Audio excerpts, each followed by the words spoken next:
महाराज जी के आज के विशेषांक में रक्षा सूत्र परिवार के सभी सदस्यों का हार्दिक स्वागत है।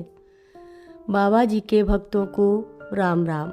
जीवन की प्रारंभिक जीवन शैली यही थी। वह अबोध शुद्ध हृदय और किसी से ईर्षा द्वेष और किसी का बुरा नहीं चाहता था। उसके विचारों में किसी के प्रतिपाप करने के भाव नहीं थे, इसलिए वे अभय होकर अपने मित्रों में स्वयं विचरण करते थे। उनकी माँ के लिए यह अत्यंत कष्टदायक था कि उनका यह बहुमूल्य जीवन यूं ही व्यर्थ जा रहा था। वे अच्छे परिवार में उत्पन्न हुए थे, किंतु अपने संबंधियों की सहायता और सहारा देने के बजाय उन पर बोझ बन गए थे। वे चिंतित थे कि उन्हें कैसे सही रास्ते पर लाया जाए। वे जीवन को अच्छी तरह जानते थे और उनका विश्वास था कि उसे सही मार्ग पर लाना उनके वश में नहीं था। यह किसी अन्य के द्वारा ही होना था। प्रत्येक माँ अपने पुत्र का भला चाहती है, किंतु उनके अन्य भी उत्तरदायित्व होते हैं। इस स्नेही माँ की सबसे बड़ी इच्छा यह थी कि पीढ़ियों से चली आ रही पारिवारिक जीवन के ताने बाने में वह वापस भी आ जाए। उसे विश्वास था कि पुत्र अच्छा, ईमानदार और शुद्ध है और उसकी वृत्तियों में कुछ भी गलत नहीं है। उसने केवल गलत मार्ग ही पकड़ लिया है।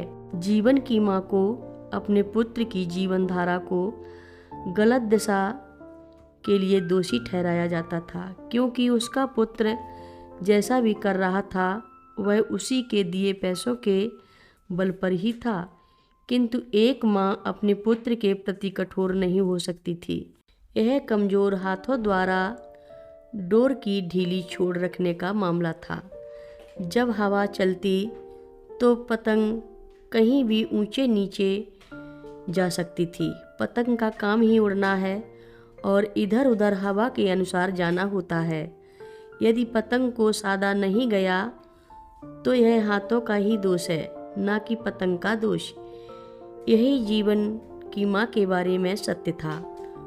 उसके हाथ पुत्र स्नेह के कारण कमजोर थे, अतः वह अपने पुत्र पर कठोरता से कैसे नियंत्रण रखती, यह उसका असहायपन था। उसने अनुभव किया कि उसके पास भगवान से अपने इष्ट देव से प्रार्थना करने के अतिरिक्त कोई चारा नहीं है। वे एक धार्मिक महिला थीं। उनका सारा समय पूजा पाठ में ही बीतता था। जहाँ उनकी उम्र की अन्य महिलाएं अपने जीवनोपरांत मोक्ष के लिए प्रार्थना करती थीं, वहीं वे अपने पुत्र के परिवर्तन के लिए प्रार्थना करती थीं।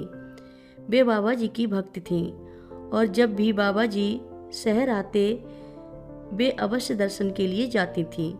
बाबा जी उनकी समस्या से परिचित थे, अतः उनको कुछ बताने की आवश्यकता नहीं थी। अपने आध्यात्मिक और धार्मिक जीवन से यदि वे जीवन में कुछ परिवर्तन ला सकती थीं, तो यह बाबा जी के ही माध्यम से हो सकता था। उनका बाबा जी में पूर्ण विश्वास था। केवल उपरयुक्त अवसर तक उनको प्रतीक्षा करनी थी। बाबा जी जीवन के लिए आँख के कंकड़ जैसे थे। बाबा जी का नाम उसके लिए इतना हेय था कि यदि कोई उससे बाबा जी की बातें करता हो तो वह गाली देता था। वह अपनी माँ से इस बात के लिए झगड़ता था कि बाबा जी को वह घर क्यों बुलाती हैं। वह सोचता था कि माँ को बाबा जी से मिलना अपराध है, किंतु वह माँ को रोक नहीं पाता था, क्योंकि बाबा जी उसकी अनुपस्थिति में ही उसके घर आते थे। अतः वह छिप कर देख रेख करने लगा। एक दिन राम ठाकुर के जीवन में एक मनोरंजक घटना हुई थी। वे और उनके भक्त बनारस आए थे और एक सकरी गली से जा रहे थे। तभी उन्होंने देखा कि लोग अपनी अपनी जान बचाने के लिए इधर उधर भाग रहे हैं। उनसे भी कहा गया कि एक पागल सांड उधर ही आ रहा है और उन्हें भी भाग जाना चाहिए। उनके साथ के भक्त भाग खड़े हुए, किंतु राम ठाकुर अपने स्थान से हिले तक नहीं। सांड उनकी ओर तेजी से आ रहा था। घरों में खड़े लोग उनसे हटने के लिए कह रहे थे, किंतु उन पर कहने का कोई प्रभाव नहीं हुआ। सांड दौड़ता हुआ आया और उनके सामने खड़ा हो गया, जैसे उस पर जादू हो गया हो। सांड ने अपना सिर नीचे किया और धीरे धीरे अपनी मस्त चाल में चला गया। यह देखकर सभी दर्शक चकित रह गए। यह कैसे हो सकता है? यह व्यक्ति कौन थे जिन्होंने सांड को अपने बस में कर लिया था? कथा लंबी है, आगे की कथा सभी भक्तों को अगले भाग में सुनाएंगे। हर रोज महाराज जी की कथाएं सुनने के लिए सभी भक्तों का धन्यवाद। महाराज जी की कथाएं सुनने के लिए रक्षा सूत्र चैनल को सब्सक्राइब करें, शेयर करें और लाइक करें। घंटी बजाना ना भूलें।